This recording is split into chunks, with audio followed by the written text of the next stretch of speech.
Al-Fatihah.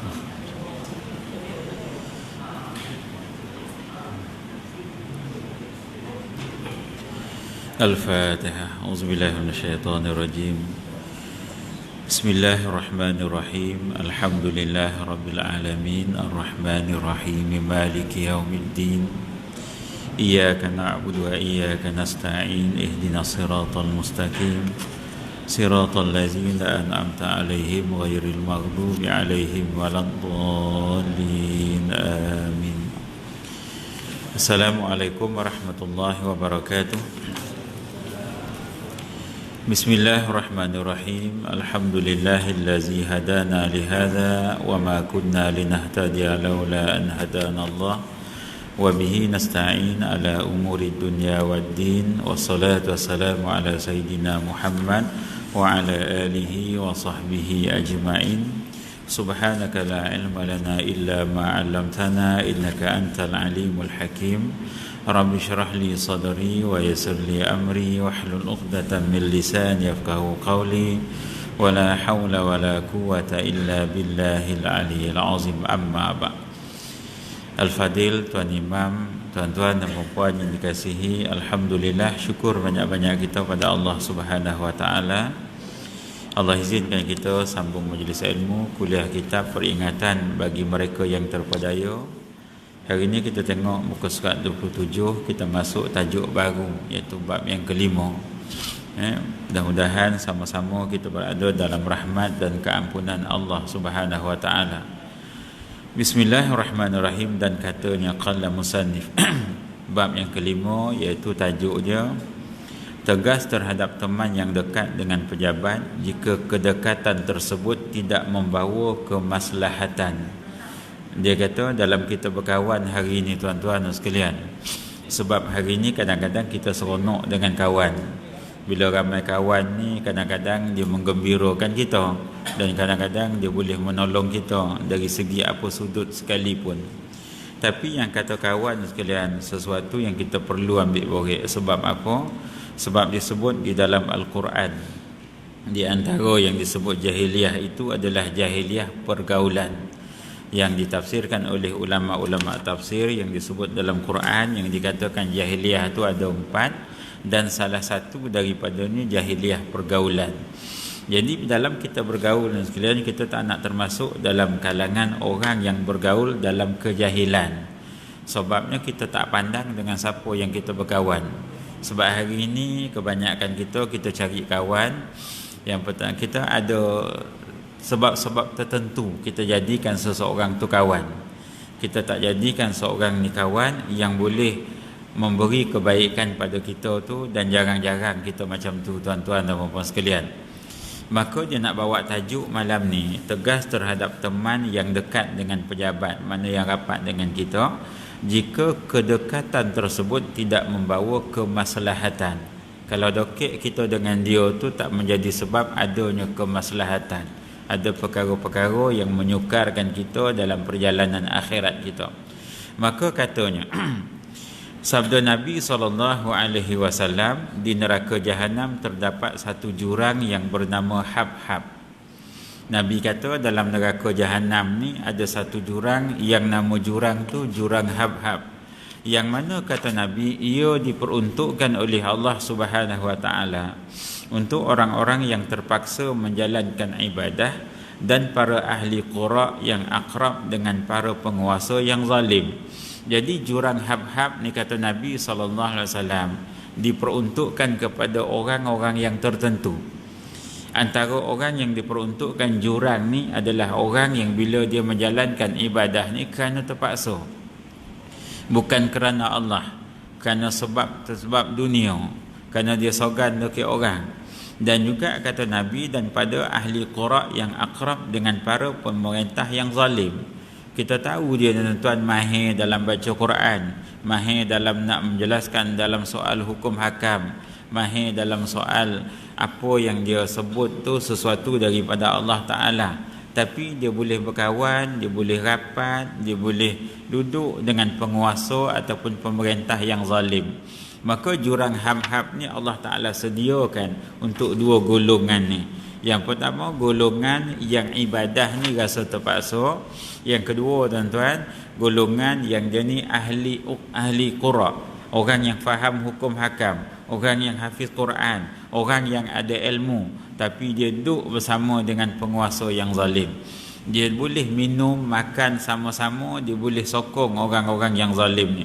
Maka kata Nabi, janganlah kamu menjadi salah satu daripada mereka itu, kata Nabi SAW. Kita jangan jadi daripada dua golongan ni. Yang pertama, golongan yang beribadah ni rasa terpaksa. Yang kedua, dengan sebab ada ilmu, kita dengan ilmu ni kita boleh cari lagi dunia di kalangan orang-orang yang boleh lagi beri dunia kat kita. Maka tuan-tuan, ini Allah Ta'ala akan humbankan dalam neraka yang namanya jurang hab-hab, kata Nabi.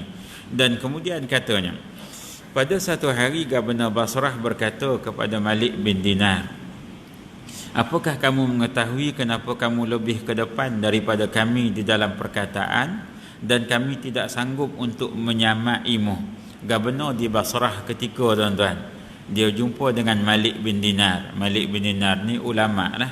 Jadi dia bercakap dekat Malik bin Dinar. Dia kata, apakah kamu tahu? Dia kata, kenapa dia kata kamu ni lebih advance, lebih ke depan daripada kami, dia kata, dalam hal perkataan, dan juga dia kata kami tak sanggup untuk nak menyamaimu, kami tak boleh nak menyaingimu, kami tak boleh nak bersama dengan kau dalam hal-hal akhirat ni, sebab kau lebih advance. Dari segi dunia pun nampak banyak pendapat kau yang kami boleh ambil, kata Gubernur di Basrah ni ketika tu. Maka tuan-tuan sekalian, ini kerana apa, kata Malik bin Dinar, kerana kamu tidak tamak terhadap apa yang ada pada kami dan kezuhudanmu di dalamnya. Jadi Gubernur Basrah ni cakap apa? Kenapa dia kata kamu ni kami nampak hebat? Kata Gubernur Basrah, kamu ni wahai Malik bin Dinar, kami muliakan kamu dan kehebatan tu ada kat kamu. Kenapa? Maka Gubernur ni jawab sendiri. Dia kata kerana kamu tidak tamak terhadap apa yang ada pada kami. Kata Gubernur Basrah, kamu boleh dekat dengan kami tapi kamu tak harap sesuatu pun daripada kami. Dan kemudian katanya, dan kezuhudan kamu di dalam dunia ni, dua perkara ni. Yang pertama, kamu tak tamak terhadap apa yang ada pada kami. Kami ni orang yang berkuasa, kami ni orang yang memerintah. Jadi kamu ni tak peduli pun apa yang ada kat kami, dan kamu tak harapkan sikit pun, dan kamu tak pernah minta, kamu tak pernah pun ambil kesempatan. Dan pada masa yang sama, kami melihat kamu ni seorang yang sangat zuhud. Maknanya kamu walaupun ada dunia ada, tak ada kat hati kamu. Jadi ni sebab kamu lebih hebat daripada kami. Pengakuan Gubernur Basrah kepada siapa? Kepada Malik bin Dinar. Jadi tuan sekalian, dua perkara ni besar. Kalau kita hari ni tuan-tuan dan sekalian, kita dengan kehidupan yang Allah Ta'ala dah bagi kat kita, syukurlah dengan apa yang ada, alhamdulillah. Tu sah duk tamak dengan apa yang tak ada, sehingga kita hari ni banyak amalan-amalan akhirat kita tinggalkan, sehingga kita termasuk di dalam kalangan orang yang betul-betul lalai. Kenapa? Kerana tamak kepada apa yang kita nak dapatkan, khusus dalam soal dunia, khusus dalam soal yang kita rasa kita nak sedikit nikmat kesenangan hari ni tuan-tuan sekalian. Maka akhirnya kita jadi orang yang lalai. Maka Imam Al-Ghazali rahimahullahu ta'ala, dia kata apa tuan-tuan? Lalai terhadap akhirat itu merupakan pedang bagi syaitan, kata Imam Al-Ghazali. Bila kita lalai tuan-tuan terhadap akhirat, urusan akhirat ni, syaitan dah berjaya memancung kita. Maka lalai itu, kata Imam Al-Ghazali, ada tiga. Yang pertama, lalai pada zikir. Yang kedua, lalai pada fikir. Yang ketiga, lalai pada amal. Ini kata Imam Al-Ghazali. Lalai pada zikir ni macam mana tuan-tuan sekalian? Kita tuan-tuan bukan orang yang tak berzikir, tapi bukan ahli zikir. Kita cuma zikir tuan-tuan, zikir bersama dengan imam. Kan bila waktu semayang kita zikir sama dengan yang baik dah tu, alhamdulillah, bukan tak baik. Tapi kita bukan ahli zikir, cuma kita orang yang berzikir, yang tidak termasuk dalam ahli zikir. Jadi tuan-tuan, lalai pada zikir itu menjadi sebab syaitan boleh memancung kita. Dan yang kedua, lalai pada fikir. Jadi tuan-tuan, bila lalai pada fikir ni macam mana? Akal kita tak gunakan untuk berfikir lebih jauh daripada apa yang kita lihat hari ini. Kita tuan-tuan memikirkan terhadap apa yang kita lihat dengan pandangan mata. Kita tak memikirkan tentang apa yang kita dengar daripada apa yang diperdengarkan ke kita. Tentang apa? Tentang akhirat. Itu sebab sekalian, Imam Ghazali dalam satu syair dia, sama-sama kita faham syair Imam Al-Ghazali. Sedap tuan-tuan, syair Imam Ghazali. Dia kata, ketahuilah wahai manusia. Dia kata, apabila kamu hidup di dunia, hari ini dunia adalah nyata dan akhirat itu hanyalah cerita. Kata Imam Ghazali. Bila kita hidup atas muka bumi hari ini, dunia duduk depan kita ni, dunia ni nyata. Dan akhirat itu hanyalah cerita. Dan ketahuilah oleh kamu, kata Imam Al-Ghazali, apabila kamu telah mati, akhirat itu menjadi nyata dan dunia hanya tinggal cerita. Boleh faham ke tak boleh faham tuan-tuan? Tak boleh faham, saya ulang balik kan. Ini kita nak betul-betul faham ni tuan-tuan. Imam Ghazali kata, semasa kita hidup hari ni atas dunia tuan-tuan, dunia ni sesuatu yang nyata. Kita nak buat apa kita boleh buat, kita nak dapat apa kita boleh dapat, benda nyata. Dan akhirat ni hanya cerita. Dan bila hanya cerita, tak semua orang yakin dengan apa yang diceritakan. Kalau semua orang yakin dengan apa yang diceritakan sekalian, niscaya surau penuh, masjid penuh. Sebab dia cuma dengar cerita.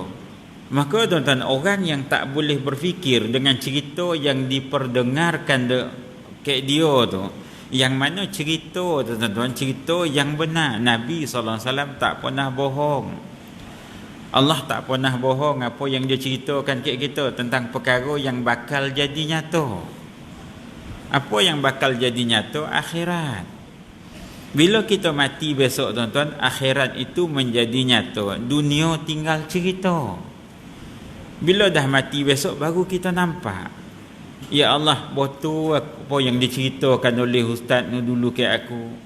Betul apa yang aku dengar dulu. Maka tuan-tuan, dunia pula tinggal cerita masa tu. Kita cerita dalam soal hal-hal dunia semasa kita dah mati duduk dalam syurga besok. Hari ini tuan-tuan, diceritakan kita dalam soal akhirat, benda yang kita belum lalui. Maka tu sebab sekalian, bila orang yang akal dia ni akal yang lalai, dia tak boleh fikir sesuatu yang lebih jauh, yakni tentang akhirat yang bakal menjadi nyata. Ini yang dikatakan orang ni akan dipengaruhi oleh nafsu dia. Orang ni akan dipengaruhi oleh kehendak, keseronokan dia terhadap apa yang nyata hari ni. Yang nyatanya apa tuan-tuan? Dunia.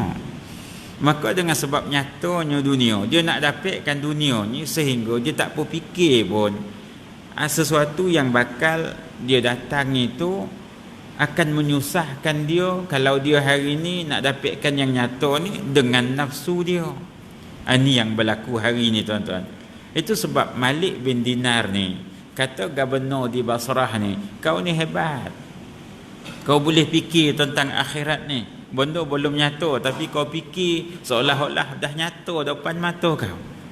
Itu sebab kau boleh bersifat dengan satu sifat yang dinamakan zuhud.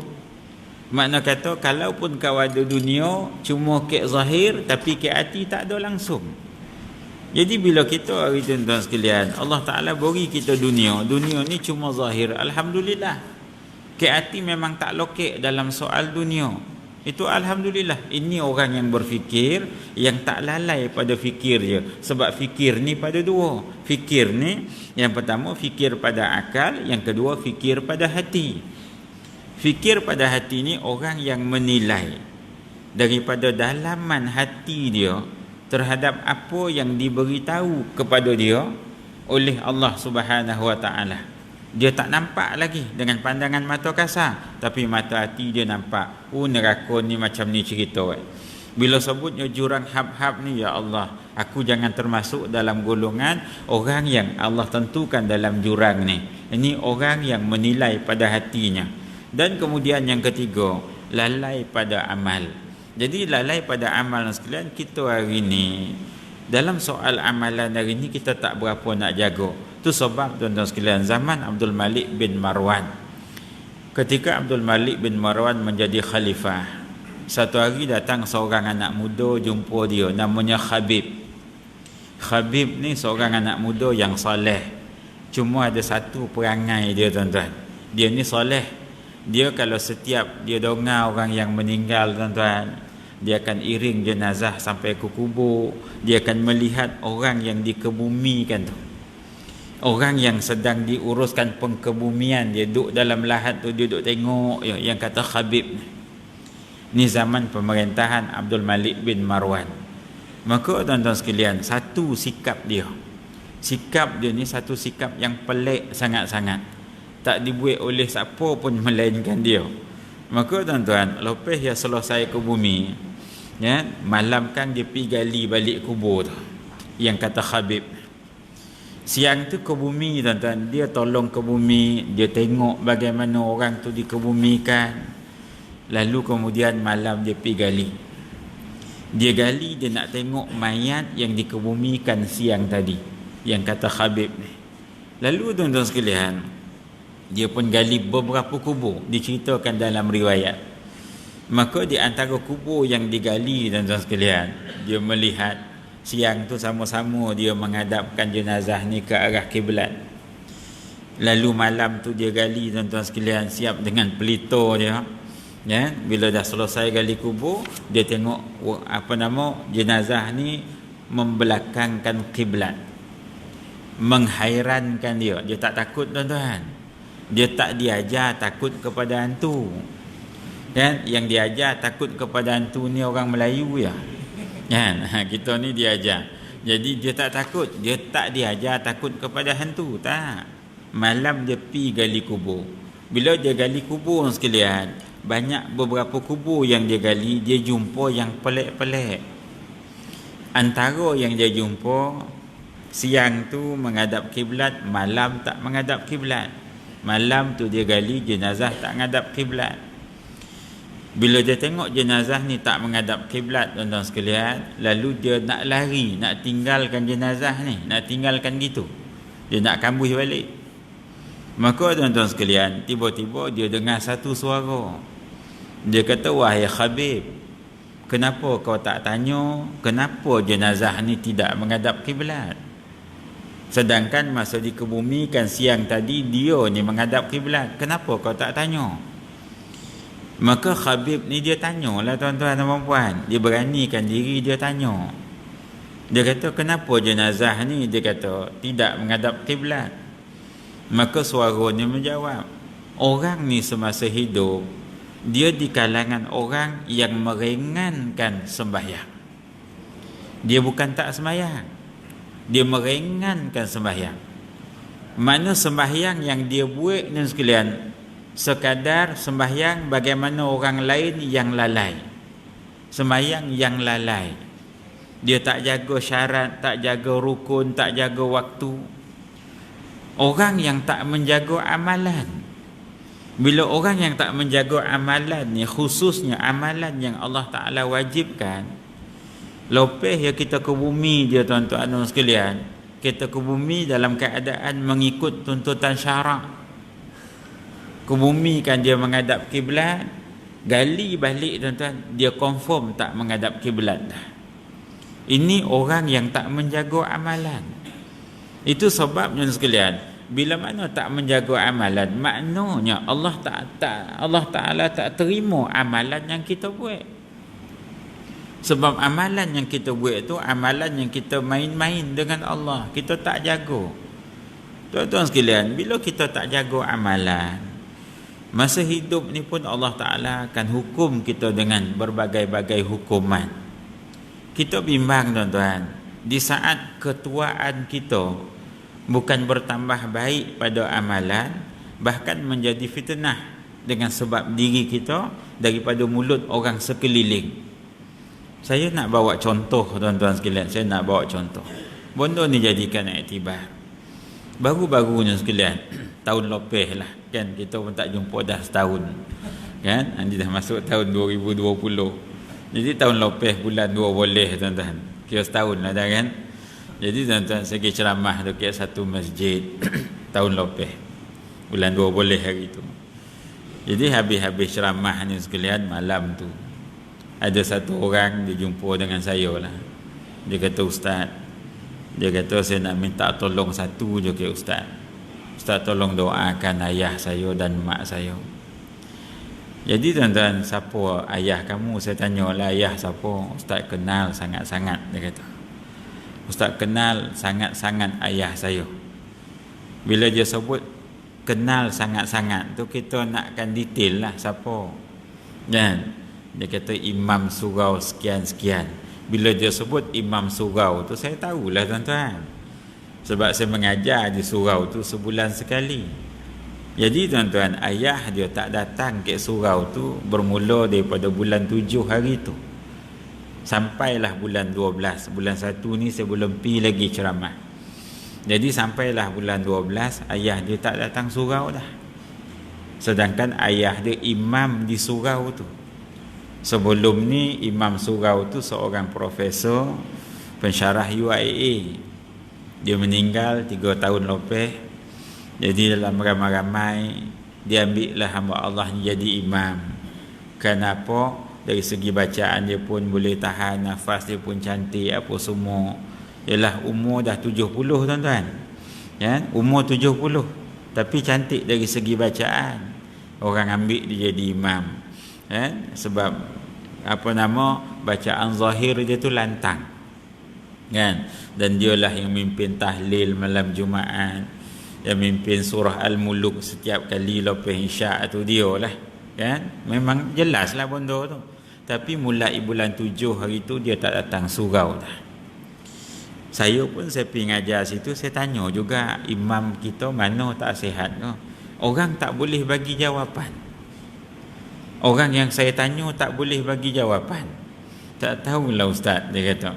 Jadi bila tak tahu tu bukan jawapan tuan-tuan. Tapi itulah yang kita dapat daripada orang yang kita tanya. Makna kata orang pun tak boleh nak bagi satu jawapan yang jelas tentang imam ni. Jadi anak dia pun perjelaskan ke saya hari tu. Habis-habis ceramah anak dia cakap, tolong doakan ayah saya ustaz. Saya pun tanya kenapa, sebab dia tak datang surau semenjak bulan 7. Sampailah bulan 12, sampailah saya kuliah hari tu, saya kata dia tak datang. Itulah ustaz, dia kata dia baru 2 minggu bercerai dengan mak saya. Umur dia 70 tu sekalian, umur isteri dia 64. Dalam usia tua tuan-tuan bercerai. Sepatutnya dalam usia tua macam kita tuan-tuan, malam ni lah kita yang datang ke surau ni dalam usia tua tuan-tuan. Inilah perjalanan pada penghujung usia kita, perjalanan yang cuba kita buat, dan cuba buat tu dengan terbaik di penghujung usia kita ni. Ada ke satu topik yang lebih baik daripada surau dan masjid tuan-tuan? Tak ada. Inilah satu topik yang paling baik tuan-tuan. Yang kata surau, yang kata masjid. Jadi tiba-tiba tuan-tuan sekalian, sebelum ni kita boleh berjalan kaki ke surau, ke masjid. Tiba-tiba kita di saat-saat hujung usia kita dah. Yang pertama, menjadi fitnah atas diri kita. Orang keliling bercakap. Sebab apa? Berlaku sesuatu yang tak sepatutnya berlaku. Orang sekeliling bercakap tuan-tuan. Yang kedua tuan-tuan, kenapa di saat penghujung usia kita, kita tak makin ringankan kaki kita untuk melangkah ke topik-topik yang macam ni? Sepatutnya inilah topik yang kita nak ringankan kaki. Sebab usia kita tak tahu sampai bila dah ni. Penghujung waktu dah ni. Bila bertambah tahun, bertambah umur, bukan umur makin panjang tapi makin pendek. Jadi tuan sekalian, saya pun tanya kat dia. Sebab kalau sebelum ni saya kuliah, memang dia ikut kuliah saya. Bermula bulan 7 tak datang lagi dah. Kita tertanya-tanya selama ni tak ada jawapan. Kita dapatkan jawapan daripada anak dia sendiri. Jadi saya kata, kenapa bercerai? Dia kata baru 2 minggu bercerai ustaz. Saya tanya, kenapa bercerai? Bercerai masalahnya ustaz. Dia kata, mak dengan ayah saya ni sebenarnya dah lama tak bersefahaman. Disebabkan sikap mak saya, dia kata, senang saya cakap, saya tak menangkan ayah, saya tak menangkan mak, tapi yang salah saya kata salah, yang betul saya kata betul. Mak saya dalam usia tu dia nusyus.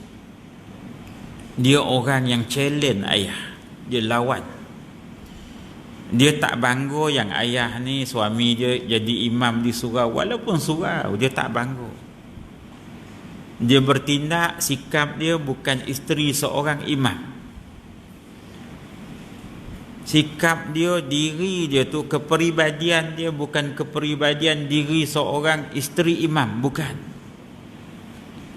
Suruh sembahyang ni bergaduh. Mak saya ni ustaz tengok TV ni sampai ke 2 ke 3 pagi tengok TV. Sampai ayah saya dah marah, kenapa tengok TV sampai macam ni? Kejut subuh ni bergaduh.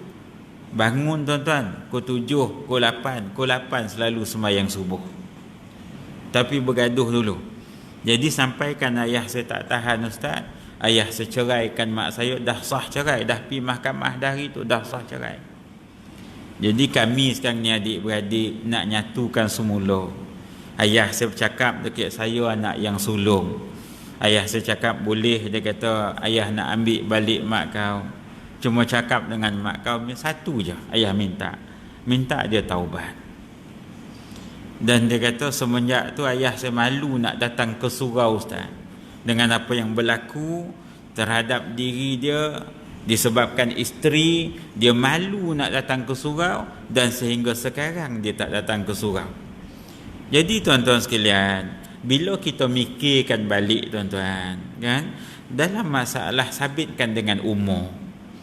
Dengan umur yang macam tu tuan-tuan, sepatutnya, kalau tuan-tuan perempuan pun ada tengok dalam Facebook, saya rasa kan, memanglah non-Muslim, bukan Islam, kan, Cina tak silap saya, tua tuan-tuan, pasangan laki bini, kan, dia uzur dah, dia baring tuan-tuan, kan, dia main colek-colek tuan-tuan, tua dah Cina. Tuan-tuan ada tengok ke tak ada tengok? Ke tuan-tuan tak ada Facebook? Kan? Cina tua dah tuan-tuan, pasangan suami isteri uzur dah. Dia colek dia colek dia, kebahagiaan tu terserlah. Kenapa kita orang Islam tuan-tuan makin tua tak nampak kebahagiaan?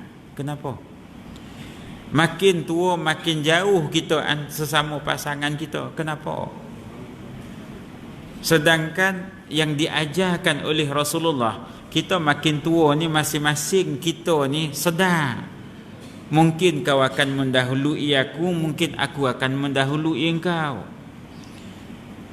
Jangan cari ruang untuk nak bergaduh, jangan cari ruang untuk nak salah menyalah. Tolong jadikan kesempatan yang ada tu sebagai suami yang terbaik dan sebagai isteri yang baik. Ni saat penghujung usia. Jadi bila kita kaji-kaji balik tuan-tuan, menurut hukum Allah Subhanahu Wa Taala, kat situ ada kesilapan sehingga datangnya satu hukuman, yang hukuman tu menjauhkan kita daripada jalan-jalan kemuliaan. Kesilapan ni yang kita nak kena perbetulkan balik. Selagi hidup, Allah Ta'ala terima taubat. Selagi hidup, Allah Ta'ala terima kalam kita. Itu sebabnya tuan-tuan dan sekalian, satu hari seorang suami datang jumpa Yazid Al-Bustami rahimahullahu ta'ala. Kata seorang suami dekat Abu Yazid Al-Bustami, Dia kata, tuan, dia kata kebimbangan aku, dia kata takut kurangnya amalanku disebabkan akan isteriku. Kebimbangan aku, takut kurangnya amalan aku ni disebabkan isteriku. Dia kata, wahai tuan, aku bimbang akhlakku tidak sebaik akhlak yang diajarkan oleh Rasulullah atas diriku terhadap isteriku. Kata laki-laki ni, kata suami ni kepada Abu Yazid Al-Bustami. Abu Yazid Al-Bustami jawab dua perkara, tuan-tuan. Dia kata, yang pertama sekali, kau sentiasa letak muka kau ke bumi, sentiasa banyakkan sujud. Bila kau sentiasa banyakkan sujud, Allah Ta'ala suka melihat orang yang bersujud, kata Abu Yazid Al-Bustami. Yang kedua, kata Abu Yazid Al-Bustami, kau tetapkan pada kalam kau dengan kalimah taubat. Niscaya Allah Ta'ala akan pandang kalam kau ni dan diri kau kerana taubat kau itu. Maka tuan-tuan sekalian, kita nak cek balik diri kita ni. Sebab hari ni bukan kita tak beramal, kita beramal. Takut tuan-tuan, amalan ni tak terima. Kerana apa? Yang pertama sekali, kita kurang taubat kepada Allah Ta'ala. Yang kedua, kita kurang bersujud untuk nak minta tolong kepada Allah Ta'ala. Dua benda ni besar, tuan-tuan. Kita kena sujud selalu minta tolong, kena taubat selalu ngaku salah. Dua benda ni besar. Bila kita sujud selalu minta tolong, tuan-tuan, Allah Ta'ala tak akan biarkan kita, sebab orang yang sentiasa cicahkan dahi dia ke sejadah, Allah tak biarkan kita. Dan bila kita taubat dengan kalam, tuan-tuan, maka Allah Ta'ala suka orang-orang yang bertaubat. Itu sebab Abu Yazid Al-Bustami kata, kalau kau takut kau kurang amal sebab isteri, kau takut kau tak seperti akhlak Rasulullah, dua benda ni kau jangan tinggal. Maka tuan-tuan sekalian, baliklah si suami ni, akhirnya tuan-tuan sekalian, dia jadi suami soleh, isterinya jadi isteri solehah. Ini tuan-tuan sekalian. Itu sebab kita nak balik kepada akhirat, kan, dengan tidak tamak kepada dunia, tak kisah kepada dunia. Dua benda ni kena buat, tuan, kan, banyak sujud, banyak taubat. Itu kata Abu Yazid Al-Bustami. Itu sebab sekalian, akan datang ke kita tu sifat yang dikatakan tidak tamak kepada sesuatu yang nyata hari ini, dan hati kita tetap zuhud walaupun kita berdunia. Kata apa nama Gubernur Basrah ni kepada Malik bin Dinar. Dan kemudian katanya, Ibnu Samak berkata, pada satu hari aku memasuki ruangan kepunyaan Gubernur Basrah, kata Ibnu Samak. Dia kata, satu hari aku masuk bilik Gubernur Basrah ni, masuk bilik dia. Kemudian dia berkata ke aku, Gubernur Basrah ni bercakap lagi aku. Dia kata, nasihatkanlah aku wahai Ibnu Samak. Jadi Gubernur Basrah ni pun tawaduk, tuan-tuan. Bukan sembarangan orang.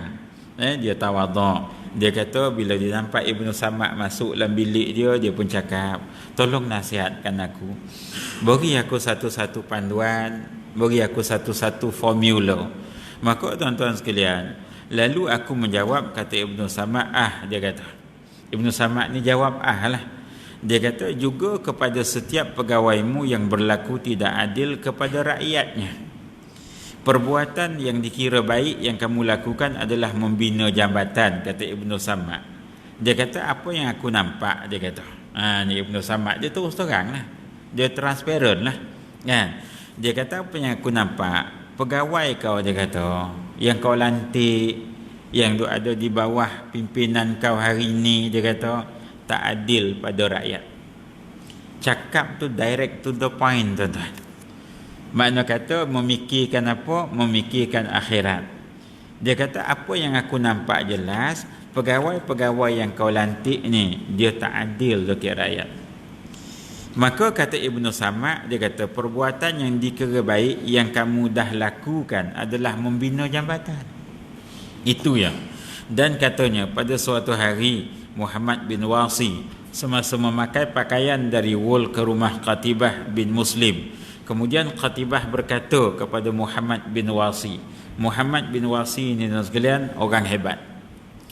Muhammad bin Wasi ni di antara riwayat dia. Dia ni sekalian Satu hari dia dalam perjalanan nak menunaikan haji, nak ke Mekah. Lalu kemudian dia tertidur di padang pasir, letih. Dia letih, tertidur kat padang pasir. Lalu dia sebelum tidur dia kutip beberapa ketul batu, kerikil yang kecil-kecil tu. Ini yang kita guna pakai hari ini sebagai tasbih tu. Kita ambil daripada perbuatan para ulama. Memang tak ada dalam hadis Nabi. Ini kisah Muhammad Al-Wasi. Jadi Muhammad Al-Wasi ni sekalian, ataupun Muhammad bin Wasa ni, maka sekalian, dia ni sebelum tidur dia zikir lah. Dia zikir la ilaha illallah, guna batu kerikil yang dia kutip tu. Kemudian dia pun terlena tengah-tengah padang pasir tu dalam keadaan letih. Lalu tuan-tuan, ketika dia lena tu dia mimpi. Dia mimpi dia diseret oleh malaikat Zabaniyah untuk dihumbankan dalam neraka. Dia ni termasuk orang yang layak dihumbankan dalam neraka. Maka ketika malaikat Zabaniyah seret dia untuk humban dalam neraka, lalu kemudian sekalian ada batu yang menutup pintu api neraka. Malaikat Zabaniyah bawa lagi, heret lagi dia nak humban ke pintu yang kedua. Ada batu yang terlempar menutup pintu api neraka yang kedua. Sehingga kan ketujuh pintu api neraka tertutup. Lalu malaikat ni bercakap kepada Allah. Dia kata, ya Allah, orang ni orang yang layak kena humbankan dalam neraka.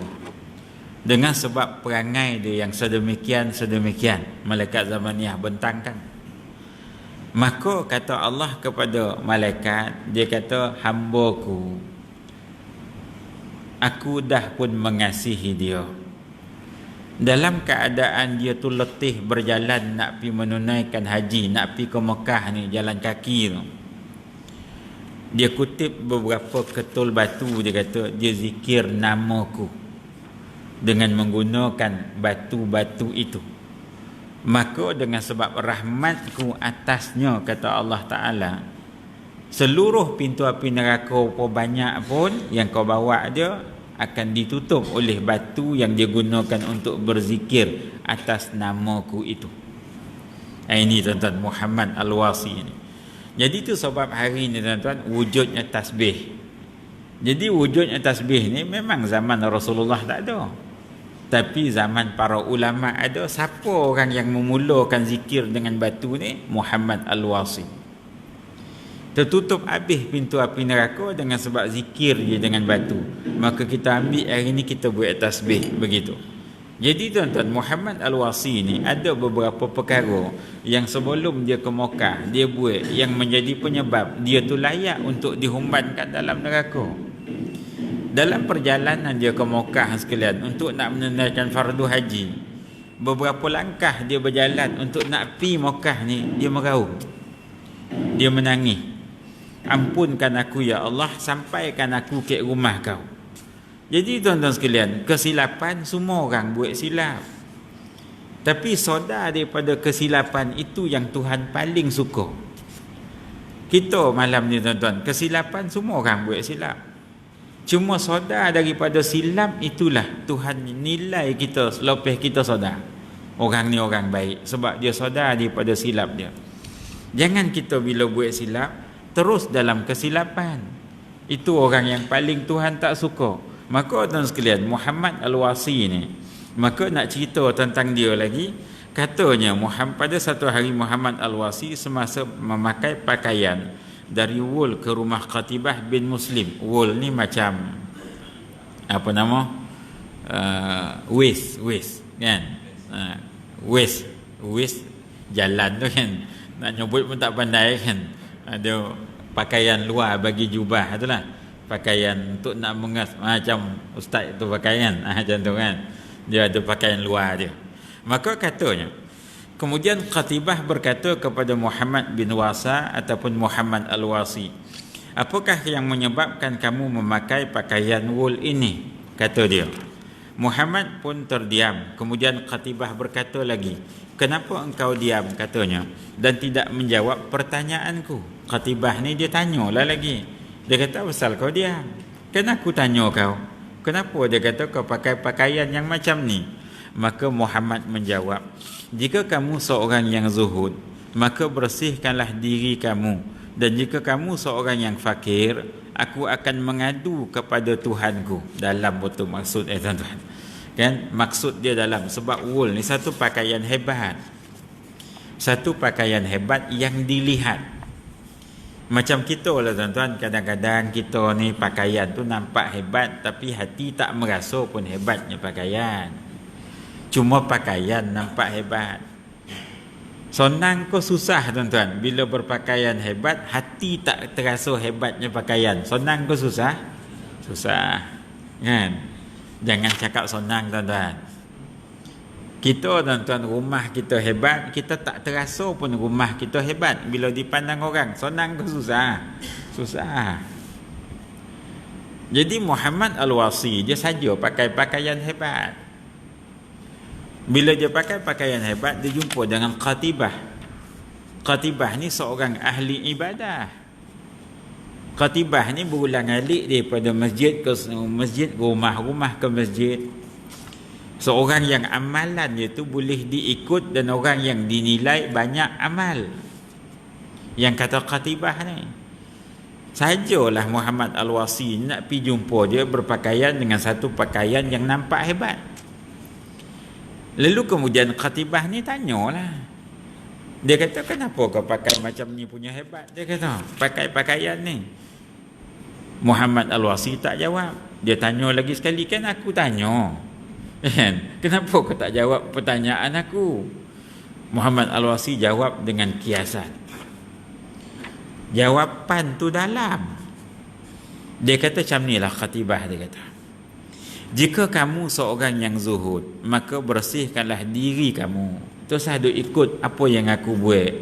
Kalau kamu betul-betul yang zuhud, ataupun kamu boleh ikut, jangan ada dalam hati kamu terhadap apa yang ada pada zahir. Boleh faham ke tak boleh faham dia? Jangan ada ke hati kita terhadap apa yang ada pada zahir. Makna zahir nampak hebat, ke hati tak rasa hebat. Zahir nampak hebat. Ni kadang-kadang tuan-tuan, kita zahir nampak hebat, hati lagi rasa hebat. Itu jalan tuan-tuan macam tak jojak ke bumi betul. Jalan dengan gaya kesombongan, jalan dengan gaya kehebatan. Sebab apa? Zahir dia tu hebat, dalam dia terasa hebat sama. Ini rosak. Ini merosakkan amalan. Maka kata Muhammad Al-Wasi, jika kamu seorang yang zuhud, maka bersihkanlah diri kamu. Kamu boleh pakai macam aku pakai, tapi hati kamu kena betul-betul jangan ada seperti apa yang ada ke zahir. Pakailah. Apa nak pakai pun pakailah. Dan kata Muhammad Al-Wasi, jika kamu seorang yang fakir, aku akan mengadu kepada Tuhanku. Kalau kau seorang yang fakir terhadap agama, aku akan ngadu ke Tuhanku untuk tolong kau. Maksud dia gitu. Tolong kau supaya apa? Supaya orang yang rasa hebat terhadap agama sendiri. Itu kata Muhammad Al-Wasi. Maknanya kalau kamu tu rasa fakir terhadap agama, miskin terhadap agama, aku akan ngadu ke Tuhan tentang diri kau, kefakiran kau terhadap agama. Maknanya aku nak tolong kau. Macam kita lah hari ini tuan-tuan sekalian. Kawan kita yang fakir terhadap amalan, fakir terhadap agama dia sendiri, kita nak tolong dia. Nak tolong yang bagaimana tuan sekalian? Kita jadi penasihat bagi dia. Tapi hari ini ada ke orang yang nak dinasihatkan terhadap kefakiran dia pada agama dia? Tak. Dia rasa lebih pandai lagi daripada kita, ada tuan. Hari ini sombong itu. Dan dalam bab beramal kadang-kadang, contohlah tuan-tuan sekalian, saya hari ini tuan-tuan, memanglah kita hari ini banyak pendapat. Cuma bila beramal ni kita cuba ambil pendapat-pendapat yang kuat untuk kita ikut, sebab kaul tu daripada ulama-ulama tertentu. Jadi tuan-tuan, baru-baru ni Saya tegur lah. Saya bukan tegur, saya bercakap. Kan? Kita bercakap dengan hujah lah, dengan kitab-kitabnya kita bercakap. Jadi tuan sekalian, bila tak nak pakai apa yang kita cakap tu masing-masing. Jangan pertikai apa yang kita cakap, so cakap kita daripada kitab. Sebab sekalian, apa yang saya dimaklumkan satu surau ni, surau hari ni sekalian, walaupun yang datang sembahyang subuh berjemaah bukan macam Masjid Temerloh Jaya, kan? Masjid Temerloh Jaya ni hebat lah. Jadi tuan-tuan, sahih ke tak Masjid Temerloh Jaya ni? Sahih. Sebab grup daripada satu section di Shah Alam ni, dia pi ke Temerloh hari tu, dia ajak saya pi sekali. Saya tak dapat pi lah, bulan 12 itu dia orang pi. Jadi dia orang pi, pagi tu dia orang sembahyang subuh, dia ambil rakaman video, dia hantar ke saya. Benda tu sahih lah. Jadi tuan, kadang-kadang orang yang sembahyang subuh ni, banyak yang tak tahu doa kunut lah contoh. Paling jelas itulah. Jadi dia kadang-kadang dia kalau sembahyang sendiri doa kunut pun dia tak lopeh. Khususnya ada anak-anak muda kadang-kadang yang tak lopeh doa kunut. Maka tuan, saya baca dalam satu kitab. Saya bentangkanlah kat surau ni. Sebab surau ni memaklumkan kat kita tentang apa yang berlaku di surau tu sendiri, tentang jemaahnya, kelemahan-kelemahan. Untuk apa? Untuk kita nak repair balik. Hari ni kita kerja nak merepair tuan-tuan. Itu ya. Kan, kalau tukang paip pun sentiasa ada kerja kan. Tukang rumah pun sentiasa ada kerja. Ustaz ni pun sentiasa ada kerja. Kerja dia nak merepair balik. Nak repair balik masyarakat dari segi amalan, nak repair masyarakat dari segi hati, nak repair masyarakat dari segi sikap, segala bagai kita nak repair. Jadi saya dokek surau tu, saya bawa kuliah pengkhususan hari tu dalam bab semayang. Bila bab semayang, sabit satu kitab sekalian dalam doa kunut. Doa kunut sebenar sekalian, yang dikatakan sunatnya bagi kita hari ni, kalau imam tu baca doa kunut dalam sembahyang subuh, maka tuan-tuan, kan kita Allahumma hdina fiman hadait wa afina fiman afait, kan, sampai kepada apa nama seorang, Allahumma hdina fiman hadait wa afina fiman afait wa tawallana fiman tawallait wa barik lana fima a'tait wa qina bi rahmatika syarra ma qad fa innaka taqdi, kan, fa innaka taqdi itu dah seorang, okey, bacaan untuk seorang. Maka tuan-tuan, dalam dua buah kitab, saya tak bawa kitab tu malam ni, tapi saya boleh bentangkan. Dalam dua buah kitab disebutkan, apabila seorang imam tu dia sembahyang subuh, dia menjadi imam sembahyang subuh, sebenarnya adalah sunat dia membaca doa kunut tu zahir sehingga habis, tidak sir, walaupun sampai kepada kalam doa tu untuk dia seorang, fa innaka taqdi wa la yuqda alaik. Tak sunat. Sunat dia kuatkan bacaan. Kenapa? Kerana dia berjemaah dan hendaklah dia berkeyakinan bahawa setiap yang berjemaah dengan dia tu tidak semua orang yang pandai baca doa tersebut. Maka dia baca supaya diikuti oleh orang-orang yang menjadi makmum bagi dia. Hukum dia sunat. Jadi tuan-tuan, menguatkan bacaan doa kunut bermula daripada awal sampai habis. Walaupun sampai ketika bacaan seorang, hukum dia sunat disebut oleh beberapa orang ulama, di antaranya Imam Ibn Hajar Al-Asqalani dalam dua buah kitab. Jadi sekalian, saya pun bentang, saya ngajar minta ceramah bab semayang. Antara yang saya bontakan khusus betul-betul sebab ramai anak-anak muda yang alhamdulillah datang ke surau. Jadi bila datang ke surau, dia orang banyak tak tahu. Kadang-kadang dia tahu daripada kalam imam tu dalam bab semayang. Tiba-tiba imam ni bakhil tuan-tuan, kan, bakhil. Dia termasuk dalam bakhil, disebut oleh ulama. Doa untuk dia seorang. Memanglah bacaan tu seorang, tapi jangan berdoa untuk bersendiri. Ni sebut dalam 2 buah kitab. Jadi tuan-tuan, bila saya bentangkan macam tu, ada pula yang lebih tunjuk pandai. Tu masalah tu. Kan? Dia pertikai kita ni. Yang kita ni baca kitab. Kita tuan-tuan, kita nak repair tuan-tuan. Macam tuan-tuan nak repair rumah lah kan sulit. Kemahiran merepair rumah ni bukan senang tuan-tuan. Nak reka bentuk balik, nak pasang balik, nak paku, nak simen balik. Kemahiran tu bukan senang. Maka kita tuan-tuan, kita ni orang yang nak repair, nak merepair ni bukan senang. Tambahan pula ada orang yang dia baru datang surau doa kunut pun dia tak tahu. Ada tuan-tuan yang ngaku depan saya bukan apa ustaz, dia kata, saya kalau saya malih nak sembahyang subuh ni sebab saya tak ngapal doa kunut, jadi malih. Tak bengong nama tuan. Cakap tu terus terang. Saya tak sembahyang subuh sebab saya tak ngapal doa kunut ustaz. Ada tuan-tuan yang bercakap dengan saya macam tu, kerana Allah saya cakap. Jadi kita kesian kat dia. Dia ni pasal tak boleh doa kunut sampai dia tak sembahyang subuh. Macam tu sekalian. Jadi itu sebabnya dalam amalan ni kita perlukan orang yang boleh pimpin kita, yang boleh betulkan kita balik, yang boleh betulkan kesilapan kita. Jadi itu sebab kata Muhammad Al-Wasi dekat Qatibah, kalau kau fakir terhadap agama, aku nak ngadu ke Tuhan.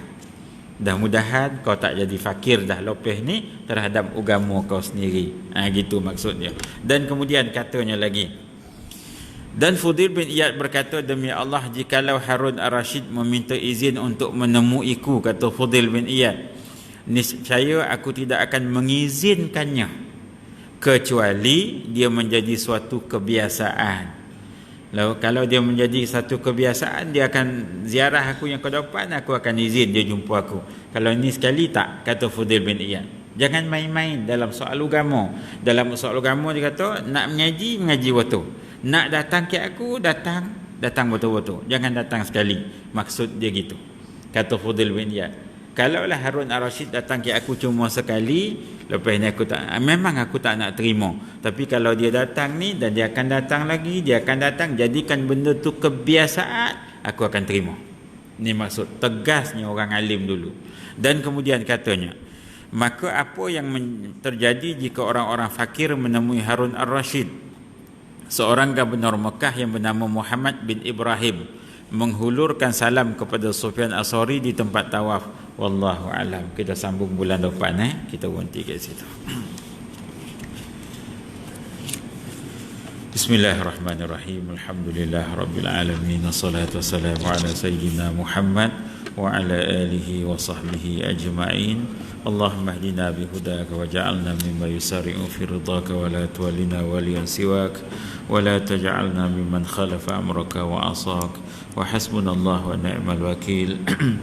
ولا حول ولا قوة إلا بالله العلي العظيم ربنا آتنا في الدنيا حسنة وفي الآخرة حسنة وقنا عذاب النار وصلى الله على سيدنا محمد وعلى آله وصحبه وسلم والحمد لله رب العالمين. السلام عليكم ورحمة الله وبركاته.